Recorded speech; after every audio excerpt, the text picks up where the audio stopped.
Alrighty, welcome on, ladies. Today we're going to be talking about moving on from a breakup, and this is challenging.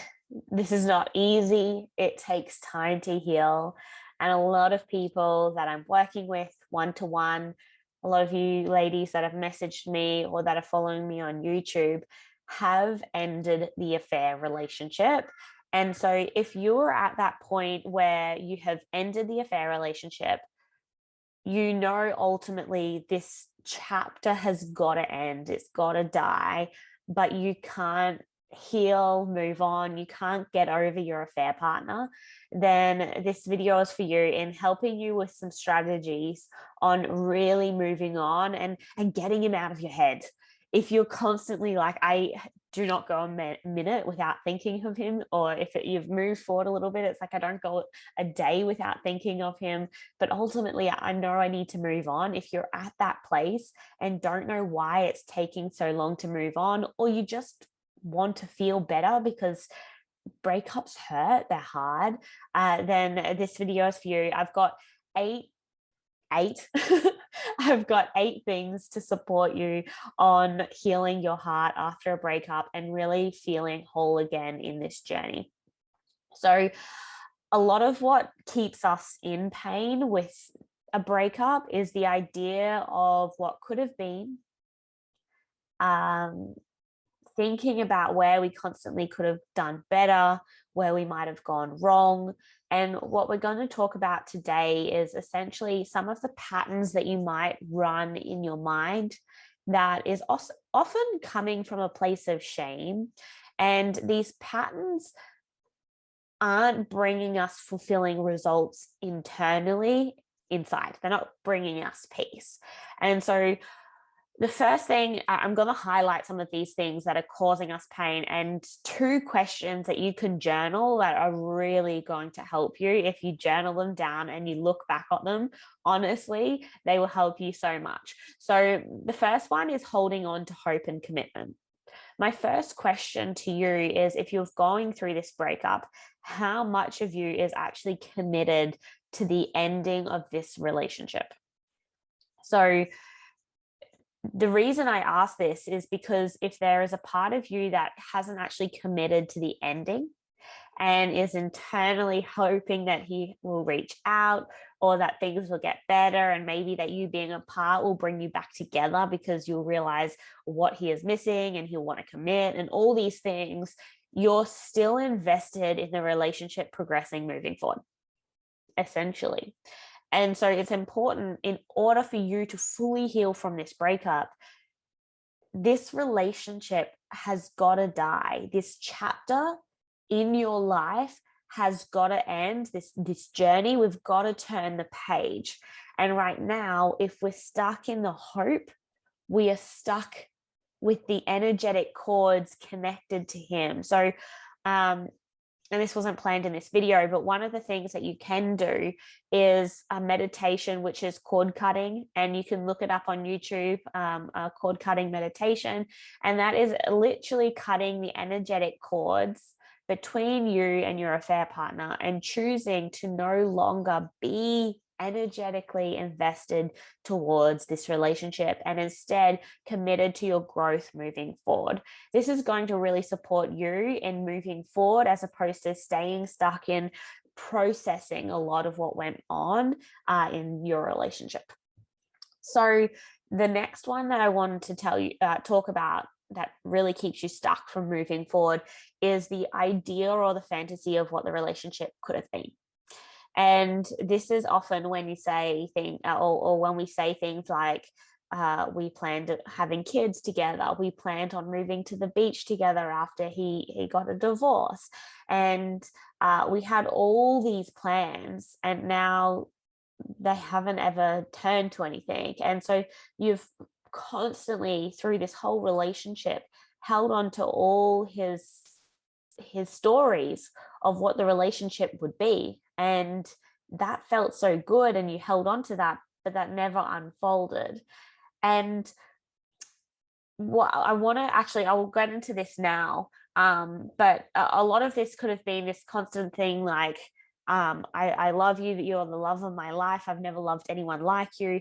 And this feeling that you're literally meant to be together forever, and that you are meant to come into each other's life and make a life together, and then this not unfolding.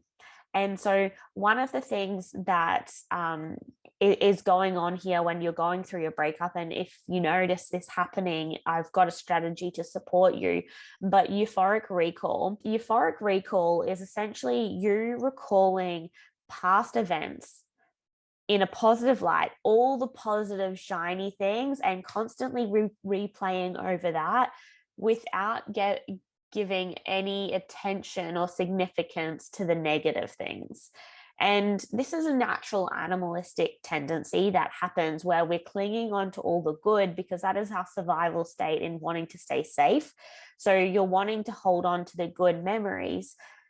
But if we're holding on to all the good memories, but not actually acknowledging what hurt us every single day, then our mind on what we're actually moving on from is skewed, essentially. So you're painting so much on the idea of the loss of what you've lost in all the good, but you're not actually acknowledging and reconfirming the reasons of why you left, the reasons of why your heart was breaking every single day, and this wasn't actually doing you a good in the long run, and why you actually committed to making a move because of the emotional pain that you were in.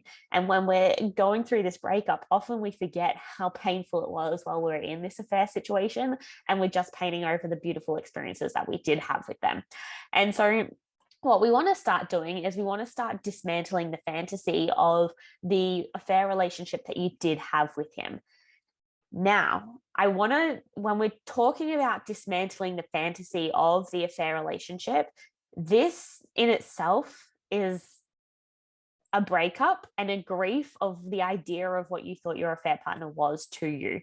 And honestly, this is so painful. And I remember when I was going through my own breakup and healing journey, I felt like I would essentially grieve the breakup, feel a sense of clarity and wholeness, and then I would hit more awareness around the situation of what this relationship was. And then I would step into this another pothole of grieving and learning and discovery. And then I would heal that and feel so much another layer of fulfillment, and then enter another pothole of awareness. And the reason why I say this is because when you're going through your own healing journey, it's important for us to see the reality of our situation for what it is. And if we don't, then the grieving process and the healing process of the affair will take so much longer than if you actually choose to look at it for the good, the bad, the ugly, the sweet, all of that. Your healing journey will become lost faster. In saying that, when we dismantle the fantasy, we are going through a grief in itself, because the fantasy of what we created this affair relationship to be has to die. And in order for us to see the affair relationship for what it really was, is us losing the picture of what we thought he was.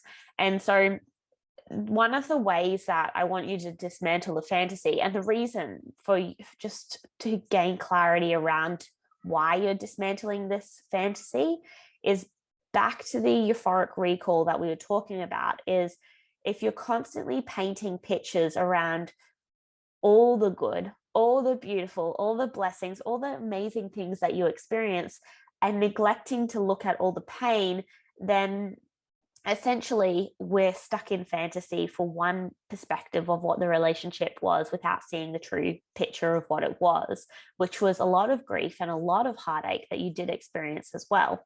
And we naturally want to move away from that to avoid the pain of what we really did feel. And so when we dismantle the fantasy, this process can be super painful, but acknowledging what actually went on and seeing this for what it is actually like the key for you truly healing from this breakup and moving forward and gaining your power back. Honestly, it's so powerful. So I've written some red flags. Oh, sorry, not red flags. The next thing that I want to go over is I want you to write a red flags list. And the red flags list is, for lack of a better word, is a list of just the things that didn't go right in the relationship that did hurt you. And the reason why we're doing this is because we can paint over and reminisce about all the good things, but we also need to have a list of all the things, of the reasons why we did choose to leave. Or maybe they left us and they never texted us again, and they made all these promises, and again, they've neglected to contact us again. They've ghosted us, and we're grieving that. Whatever your situation may be, it's important for you to acknowledge where you did hurt through the relationship as well, so you can see it for what it was. So that's every invalidation that he may have made, any manipulation that may have gone on, any gaslighting, any love bombing. Now, if you didn't experience this, that's totally okay. And if you're not aware of this, like, write down whatever you did feel in your experience. It might have just been all sunshine and rainbows. And it might have been felt so good. What I want you to connect to here is the feelings in your body that you did feel at times, and highlight those feelings that didn't actually feel too good, where you had the inconsistency, where you had the hot and cold, where you didn't know where you stood, where your connection might have been amazing, but then when he was away, you didn't feel like you could call him because you didn't know if he was with his wife. So it might have not necessarily been about the connection that you shared, but the dynamic of the affair relationship. So not knowing where you stand. I've got a list here. I'm going to read off some of the ones that I have written down. One is the nights that you were constantly crying in the shower, but then coming out of the shower into the house that you were living with people, and just looking all put together and trying to have a calm face on, like everything was okay. The nights where he cancelled on date nights because he had plans with his family, or where you couldn't catch up with his friends or family because you were this secret, where you spent holidays or birthdays alone, where you couldn't call him when your son made it into this new team for sport, and you couldn't call him for being picked, because you just can't call him for all the highs and the lows. When a family member passed away, he couldn't attend the funeral. When he might have wanted sex continuously, but you were seeking this emotional connection that felt like there was a bit of a miss there, with you constantly needing a little bit more emotional connection, but feeling not that you weren't fully getting it at the depth that you wanted. Maybe he told you he was pregnant again when you knew that he was going, or you felt, or he told you that he was going to leave his wife for you, but now he's pregnant. It's this inconsistency, this inability to know where you fully stand in this relationship, or the secrecy, or going around in eggshells. Write down all the little experiences that were essentially not red flags towards him. It could have been red flags towards him, or it could have been red flags around the dynamic of what happened, of what unfolded. But it's important for you to write that list. And when you're going through the valleys of heartbreak, and it definitely comes and goes in waves, when you're going through that, whip out your list, look at your list, and remember why you either chose to leave, or why, if he didn't text back, why you really need to move forward. So again, looking at these hurts can be so painful, and really writing out that list can be so painful. But it's important for us ourselves to be emotionally available with the emotions that we felt in this relationship. And there's actually a lack of availability within us when we're painting over the fantasy or what could have been, without actually neglecting to look at where we're hurting in this situation. And so, yeah, it really does hurt. It really can hurt, writing out these lists of the red flags in the dynamic. However, this is us being emotionally available and attuned to ourselves in where this experience was hurting us as well. So this is going to be absolutely fundamental in your own healing. The next thing that I want you to go, the next thing for your own healing is that you're not yet resolved about ending it. And this comes back to this hope. How committed are you to actually closing this chapter? And I understand that this video is made for people that have broken up with their affair partner. But what part of you is still unresolved in moving forward from this affair? And ask yourself, what part of me is still invested in this? It's super important for you to get really clear on where you are still invested in order for you to move forward fully. And so when we talk about still invested, one of the parts is that you're wanting to solve the problem of what went wrong. So you might have been asking yourself, what did I do wrong? Where could I have done better? What if they've just gone on to another relationship or just suddenly rekindled their relationship with their wife? What was wrong with me? Why did he say that it was going somewhere and then for it to not go anywhere? All these questions that you're asking yourself, obviously they're valid questions. And those questions aren't actually going to bring us answers that, well, if you think about it, if you ask yourself, is he just going to go back to his wife? Like, think about the answers that you can create in your mind around that. And is that actually creating something fulfilling in your body, or is that creating an emptiness in your body? And the reality is it's creating an emptiness, and it's also consistently playing over a lack of clarity in your awareness of why this did end. And so instead of asking these questions that are a bit fluffy and directed to where am I the problem, which again holds this whole picture of shame in where we have done wrong and where we are essentially not enough, it's important for us to move from those kind of questions to asking ourselves questions around, what is it that I do seek in relationship? What is it that I do want? And when we start asking ourselves these questions, think of the lightness that happens in your body then when you're like, okay, well, what do I want to stand for? What do I want in relationship? What am I not willing to stand for? And when we're asking ourselves these questions, we immediately get our power back. And instead of going into deflation, we are feeling like we're stepping into our higher self by really acknowledging our needs and our standards in relationship. And so that brings me to the next journaling list that I encourage you to write out when going through this breakup. So the first one is the red flags list of him or the situation, the dynamic.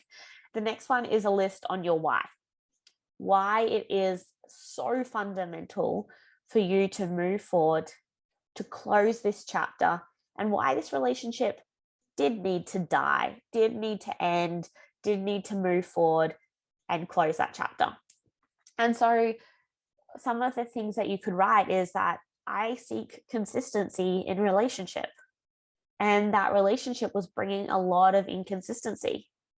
I seek to be acknowledged, to be valued, to be respected in relationship. And I felt like I was coming as the second person, as the backup person. I was the other woman. I felt like I was a secret and that I wasn't fully valued. The next one is that I seek a person that I can feel safe with, that my heart feels safe, that I feel safe to share what I'm feeling. One might be something like the person that I'm with. I want them to feel comfortable with criticism and with me expressing how I feel, and not to feel like I'm constantly walking on eggshells. Notice some of the things, the dynamics that happened in the relationship that weren't actually meeting what you seek in a relationship long term. Now, you might have had amazing, beautiful chemistry in the relationship and a beautiful, strong connection, but ultimately there were things that were amiss in regards to you being the other woman, you not knowing where he was or when you could catch up, or where you stand in the relationship.